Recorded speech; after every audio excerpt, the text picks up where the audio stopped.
another level of also recovery. It reaches a point your next of kin want peace. They don't care. Go somewhere where I won't be called at night. For 3 months, me I can lala. I don't mind paying for that. You go. Put this guy in there. Can you give him 6 months? I know a guy who did a year.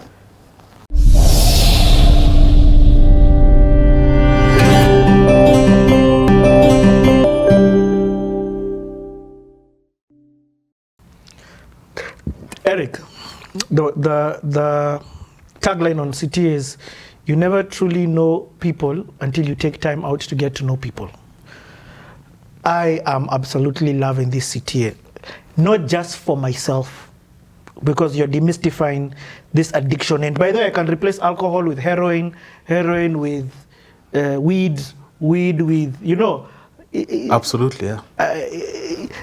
Addiction is addiction. It's even been changed to substance abuse disorder. Substance abuse disorder.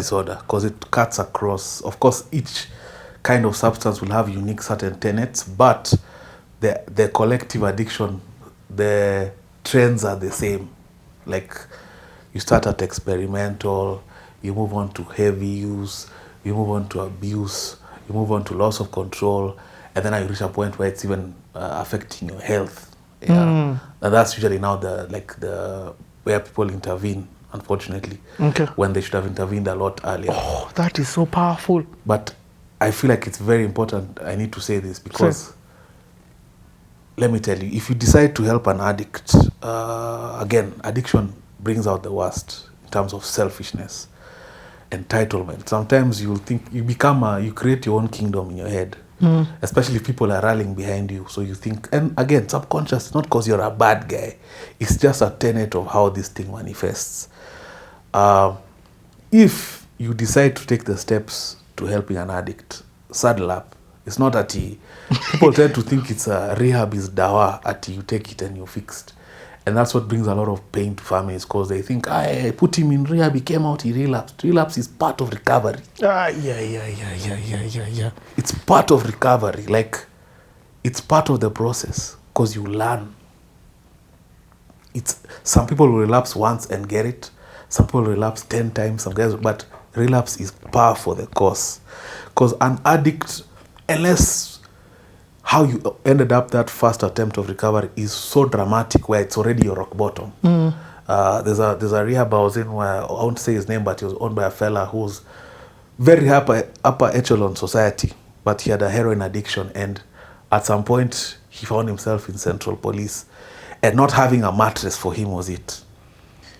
Not having I'm lying on the floor. Yeah, for him that was like, because this is a guy who was in Banda as in we're talking about KC money. Yeah, so at Nimelala police station, Central Police on the floor. So just don't think rehab is like a dose of medicine, take 2 times a day, and at least this guy comes out jolly well. It's a process. And there's different kinds of rehabbing. Let me specify about Kenya, right? There's an ecosystem that is being created for you to fail, so that you can keep coming back. No way. 100%. What? Okay, my God, let me speak in layman English. There's corrupt rehab centers that don't want you to do well because you're paying them, and they want you to be a repeat client. Yes. And that's the majority. Ouch. So let me break it down. The first one I went to, like I said, because the lady herself was in recovery, she was just trying to figure things out, so she started a center. There was a lot of goodwill. Her heart was in the right place. Absolutely. Maybe infrastructures could be better, but you can tell someone's heart. Then there's well-oiled machined businesses that are now, and these are not the ones that now want you to come back because they're evil. Them, they are business people. It's capitalism. These are the guys now who deal with corporate clients. You'd find the bigger airlines send their guys, the KPMGs, the PWCs, anyone who has addiction, they're sent there. It's just a factory. You come, given certain pills. The counseling is so generic. I'll give an example of counseling. Hey, Esther, you slept well? Yet last night, How are you feeling today? You good? Nurse, out. 10 Gs. Next. Wow. Yeah. And these are some of the biggest doctors, if I was to say the name, most renowned in Kenya probably, when it comes to psychological health. The guy has created a corporate structure where it's just chums. Doctors come to see you when you're half asleep in the morning and ask you if you ate jana. The guy has billed you 10 Gs. Yeah, it's insurance paying. Who cares, man? Who cares? So there's that, and that's not the worst. That's at least, you know, it's business. If anyone who's the wiser knows this is business. These guys have found a way to manipulate the system. It's taking advantage of healthcare by way of insurance, right? So that then you have, there's another system where, so they came up with these concepts called a halfway is a good thing, right? Halfway house. Yeah. A halfway house, the origins of a halfway house are to reintegrate you into society. Yep. Very good concept if done well. This guy is coming from, so it comes from West, you know, it was initially for prison system. But here there's a specific group of guys who have a system where they have a rehab. And remember, your next of kin are desperate people. Yeah. I was telling Esther the other day how you can lose so much social capital because of your addiction. No, you don't have a voice, especially at the point of help. What opinion do you have? If I'm taking you to here, you're going here. If me, I can outwardly see this guy as a quack, but you're so desperate. They're not going to believe you. Even if I tell you these guys are quack and these guys are beating us in there, these guys are giving us pills in there, no one is trying to hear you.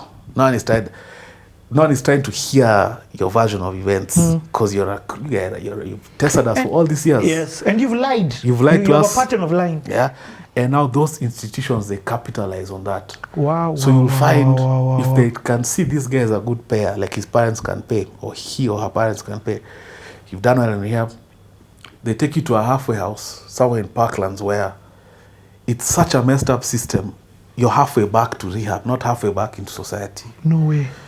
They're letting you free so that you can mess up, so they can justify you going back. And your next of kin will oblige if they can, if they have the means. And another level of also recovery, it reaches a point your next of kin want peace. They don't care.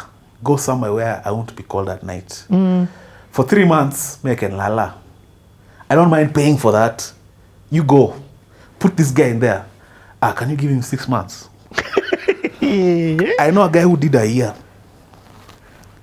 Because you're a menace to us. You're a menace to us. You're a problem to us. We'd rather pay. I don't want to have my phone ring and I'm nervous. Let me sleep soundly for a year. You've tested us for 5. Let's get a breather.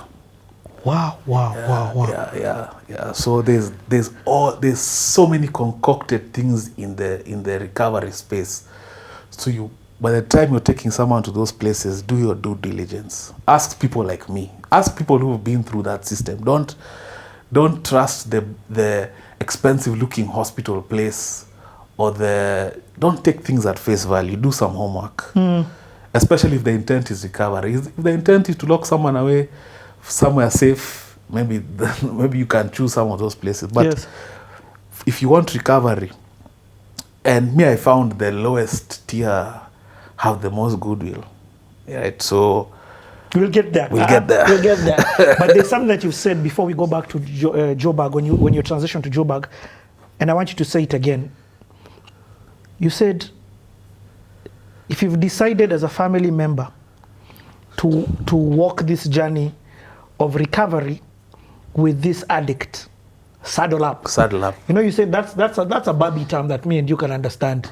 Let's say it in layman. Kuwa prepared. Jikakamue. It's about to get. It's hard. It is it's a difficult process. It may be a long process. Majority of times it is. It's going to have ups and downs. It's like crazy. And that's why for the most part it's a preserve of family. There's no one else who can tolerate you like that. Maybe a wife or a husband. A wife is family, you know.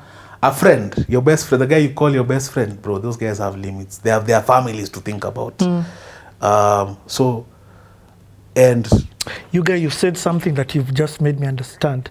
This kapal of mine, who triggered this conversation that we're having. For me, he was somebody who worked under me when I worked at a certain company. He worked under me and I was in that company for a period of about 6 months. So I got the privilege of molding him and watching him grow into this amazing human being. And he was he's so talented. But then now I've seen him and he looks finished and decrescendo, going down. But I don't have that capacity. I have 2 kids, I have a wife, I have my own life. I don't have I'm just like... I'd even take it a step further. It's not even in your place. What? It's not in your place you don't have the ability. You're a father, you have 2 daughters, right? You don't have that space for another guy who's not your son. I don't. Yeah, and that's not a shortcoming of you. That's normal. That's not you having a shortcoming at you're selfish. It's a preserve of, it's familial love that can do that. And not all family. Yes, because in the same essence, and me, I'm just be an open book for the sake of other people understanding. My aunt as well. I can't. I'm on the come up. I've got my own career to think about. I'm trying in my own life to get myself into stability and into wealth and into being a father, being a husband, being a business owner. There's all entrepreneurship is a nonsense. We are far more. You're my aunt, but I don't have the capacity to spend that time with you. Yeah. In fact, you're older than me. You should be the one you get. Yes. It's hard. So when you talk about, like, I understand for the friend, but far more, I've also, you get. And for being cut off usually is part of the beginning of some serious thinking on the addict's part. Because you ride that car, I still have this guy, I still have this guy, I still have this guy. Then they cut you off, you're like, hey, if Mzee can cut me off, I fumbled. Now I need to start thinking. Yeah? Now I need to start figuring things out, because if this guy can cut me off, for sure, then there's something in my life that's not going right. By the time I brought this person to the point, by the time a parent is severing ties, they're like, where are you now? Just do you. Go and die. Sometimes a parent will even say something like, children are born and they die. Yo. It's such a quagmire. I understand being cut off is the reason I didn't get to these stories that you're saying. Rock bottom was a beautiful place for me to understand, hi Peter, I'm on you, man. Niko kwa rock. Like, there's only one way and that way is up. But at the same time, enabling. There's a place where too much love can enable. So I don't know that balance. I don't understand. Where is that balance between I'm being an enabler, rock bottom? Because I've had people who've been not enabled but supported through thick and thin, and they've got out of it after 7 years or 10 years. Other people were cut off, and that cutting off let them get out of it. Other people were cut off and they died. Yeah. Other people were enabled, or they're in this system where they're still being helped and they're still in that situation.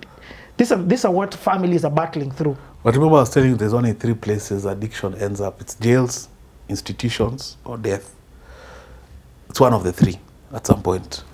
You're either going to die, you're either going to be rehabilitated, or you're going to jail because you've broken the law in a way that now governs like you. And that's like now a version of rehab, by force. I know guys who've quit heroin because of that. I know a guy who was an ex-pilot turned heroin addict for like 14 years. He's now deceased. But for him, jail is what did it for him.